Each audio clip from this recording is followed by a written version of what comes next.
हैं इंडिया आज तक की लाइव आपकी आवाज। मैं हूं आपका साथी सोहन सेन और आप देख रहे हैं इंडिया आज तक। आज हम कोटा राजस्थान आए हुए हैं। मैं शिवराज गुंजल, सदस्य देवनारायण जन्मोत्सव सेवा समिति। आज भगवान देवनारायण जी का 1112वां जन्मदिन बड़ी धूमधाम के साथ मनाया गया है। कोटा शहर के अंदर शोभा यात्रा निकाली गई है। शोभा यात्रा हमारे समाज के प्रबुद्ध जन संरक्षक रामलाल जी गुंजल, डॉक्टर BL गोचर साहब, इन्होंने आरती करके पद्मनाथ जी के मंदिर से सवेरे 10 बजे शोभा यात्रा प्रारंभ करी, जो कि कोटा शहर के विभिन्न मार्ग CAD चौराया, जवाहर नगर, महावीर नगर, केशुपुरा होते रंगबाड़ी होते हुए देवनारायण मंदिर पहुंची और सभी अध्यक्ष नंदलाल जी कसाना, संयोजक राजेंद्र जी नागदा के क्या क्या नवाचार किया गया इस JNK में? नवाचार तो आप देखने को मिलेगा कि गुर्जर समाज की परंपरा को हमने आगे बढ़ाया है। क्या हमारी संस्कृति विरासत रही है, उस विरासत को हम लोगों ने आज लोगों को दिखाया है। नृत्य के माध्यम से अलग अलग तरीके से कार्यक्रम हुए हैं। देवनारायण भगवान ने क्या चमत्कार किया? देवनारायण भगवान ने समाज को जोड़ने का, समाज में एकता कैसे हो, विभिन्न समाजों में कैसे जागरूकता है, लोग कैसे अपने आप को ईश्वर से जोड़ें, सामाजिक कार्यों में कैसे आगे बढ़ें, ये प्रेरणा हमने देवनारायण भगवान से ली है। बिल्कुल प्रतिभावान छात्र छात्राओं को तो नहीं, खिलाड़ियों का हमने सम्मान समारोह रखा है। प्रतिभावान छात्र छात्राओं का हमने पहले सम्मान समारोह कर दिया था कुछ टाइम पहले। तो आज हमने देखने को मिला कि शॉर्ट नोटिस पे भी फिर भी 12-15 बच्चे जो कबड्डी में, खो खो में, कोई वुशु में, टाइकोंडो में, इनमें जीत के आए हैं स्वर्ण मेडल। कई अंतर्राष्ट्रीय अपने आप को भारत के लिए भी प्रतिनिधित्व कर चुके हैं, कोई राजस्थान के लिए प्रतिनिधित्व कर चुके हैं। तो ये संभागीय स्तर पे या फिर कोटा स्तर पे? नहीं, ये तो कोटा समाज, कोटा जिले की।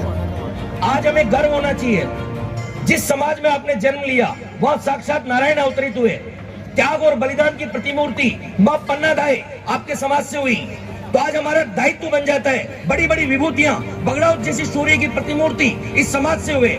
आज यहाँ बैठा हुआ हर बच्चा भगवान देवनारायण के जन्मोत्सव पे ये शपथ ले कि उनके उच्च आदर्शों को हृदय में संजोए रखें और ऐसे काम करके दिखाएं जिससे आज आने वाली पीढ़ियां हमें भी उसी तरह याद करें जैसे आज हम बगड़ाउतों को याद करते हैं, भगवान देवनारायण को याद करते हैं। आज नॉलेज का जमाना है ना भाई। पुराने जमाने में दुनिया चलती थी मसल्स पावर से, उसके बाद चली पैसे की पावर से, आज चलती है नॉलेज की पावर से। इसलिए नॉलेज गेन करो, पढ़ाओ बच्चों को, आगे बढ़ाओ, शिक्षित बनो, इसी में तरक्की है। सब लोग संगठित रहे, एकजुट रहे, समाज हमारा तरक्की। आप जुनून पैदा करो, आप अपना टारगेट पैदा करो, गोल पैदा करो, उस गोल के लिए मेहनत करो। अपने जीवन यापन के लिए, पेट के लिए तो सभी काम करते हैं, परंतु शिक्षा ही वो चाबी है जिससे कि सारे ताले खुल सकते हैं। अभी अपने समाज में गिने चुने 1-2 IAS है, करीबन 40 RAS है और बाबा साहब की मेहरबानी से, कर्नल साहब की मेहरबानी से करीब 500 डॉक्टर राजस्थान में हैं। अपने हर जिले में खूब सारे डॉक्टर हैं, इंजीनियर हैं। परंतु मेरी आप लोगों से ये इच्छा, बच्चों से, जो युवक बच्चे हैं, अभी बच्चों ने खेल में मेडल लिए, बहुत खुशी, प्रसन्न हो गए कि लड़कियों ने भी गोल्ड मेडल लिया, वो लिया। पर अपना समाज इन गोल्ड मेडल से ज्यादा कुछ होने वाला नहीं है। जहाँ तक अपन प्रशासनिक कुर्सियों पर नहीं बैठेंगे, IAS, IPS, RAS या पुलिस सेवाओं में इंस्पेक्टर, जो भी मिलिट्री में ऑफिसर्स वगैरह नहीं बनेंगे। भगवान अपने समाज में पैदा हुए, तो कोई भी आदमी जब पैदा होता है ना, उसको चमत्कार दिखाना पड़ता है, तभी लोग उसे जयंती मनाते हैं। तो देवनारायण भगवान का अवतार माता साड़ू और सवाई भोज के कमल के पुष्प हुआ है। तो जब ये अवतार हुआ तो लोगों ने कहा कि भगवान हुए तो हमको चमत्कार दिखाएं। तो एक धार जिले में राजा जय सिंह थे, उनकी लड़की पीपल दे थी, वो बहुत बीमार थी। लोगों ने कहा तो मरेगी, बचेगी नहीं। तो देवनारायण भगवान ने अपने चमत्कार से उसको बिल्कुल स्वस्थ कर दिया। दूसरा, एक नदी थी, सूखी हुई थी, तो भगवान वहां भी गए और नदी में पैर रखा, पैर रखते नदी में पानी आ गया। ऐसे ही भाट था, छोटू भाट, वो मर गया था, उसको भी जिंदा किया हमने। तो जो सम्मान दिया उसके लिए मैं आभारी रहूंगा। और मैं ये आपसे निवेदन भी करना चाहूँगा कि शिक्षा में बहुत दम है, पढ़ाई में बहुत दम है। मैं भी पाली जिले के एक छोटे से गांव में और गरीब परिवार में पैदा हुआ, पुलिस में थानेदार बना, फिर CI बना और अब मैं राजस्थान पुलिस सेवा में प्रमोशन हुआ मेरा।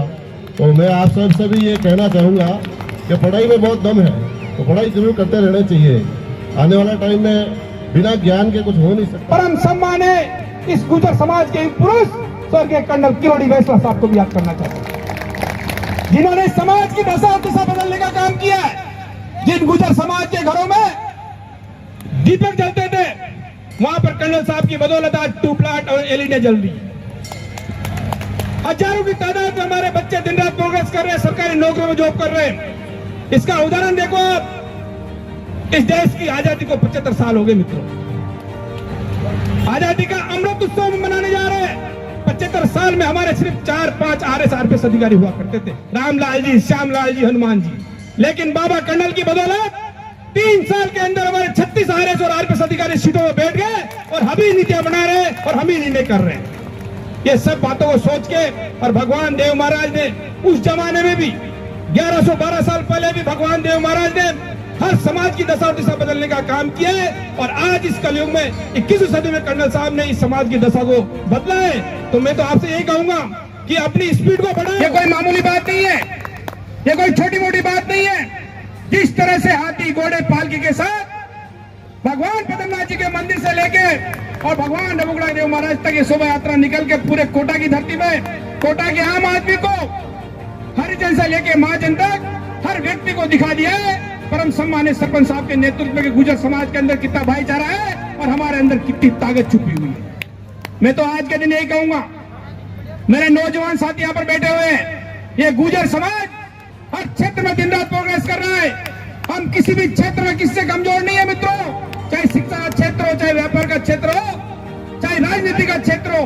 लेकिन आज जिस उत्साह और उमंग के साथ भगवान देव महाराज की जयंती हमने निकाली है, आज भगवान देव महाराज के इस प्रांगण में हमें कसम खाना चाहिए। नौजवान साथियों से स्पेशल में बोलना चाहता हूं, मेरी प्यारी बहनों से बोलना चाहता हूं, जो भी परिवार का बच्चा है, जो भी नौजवान साथी है, वो कुछ भी कर रहा हो, अपना एक लक्ष्य बना के और ईमानदारी से 7 से 8 घंटे ले जाए, उसकी सफलता को कोई माइकल नहीं रोक सकता। ये मैं आपको दावे के साथ करना चाहता हूँ। चाहे बच्चा कुछ भी कर रहा हो, चाहे वो पढ़ाई कर रहा हो, खेती कर रहा हो, व्यापार कर रहा हो, सब्जी की दुकान लगा रहा हो, कुछ भी कर रहा हो, पर अपने लक्ष्य के प्रति ईमानदारी से आज भगवान देव महाराज की कसम खा के जाए कि मैं मेरे लक्ष्य के प्रति 7 से 8 घंटे काम करूंगा, तो उसकी सफलता को कोई माइकल नहीं रोक सकता। ये मैं आपको अपना अनुभव बता रहा हूं। दूसरी बात मैं आपसे कहूंगा, इस समाज का, चाहे कोई भी समाज हो, किसी भी समाज की दशा और दिशा बदलने का एक ही सिंह द्वार है मित्रों, वो है शिक्षा। और शिक्षा में हम दिन रात प्रोग्रेस कर रहे हैं, इसमें कोई किंतु परंतु नहीं है। लेकिन इस स्पीड को हमें बढ़ाने की जरूरत है। रमेश जी लोहिया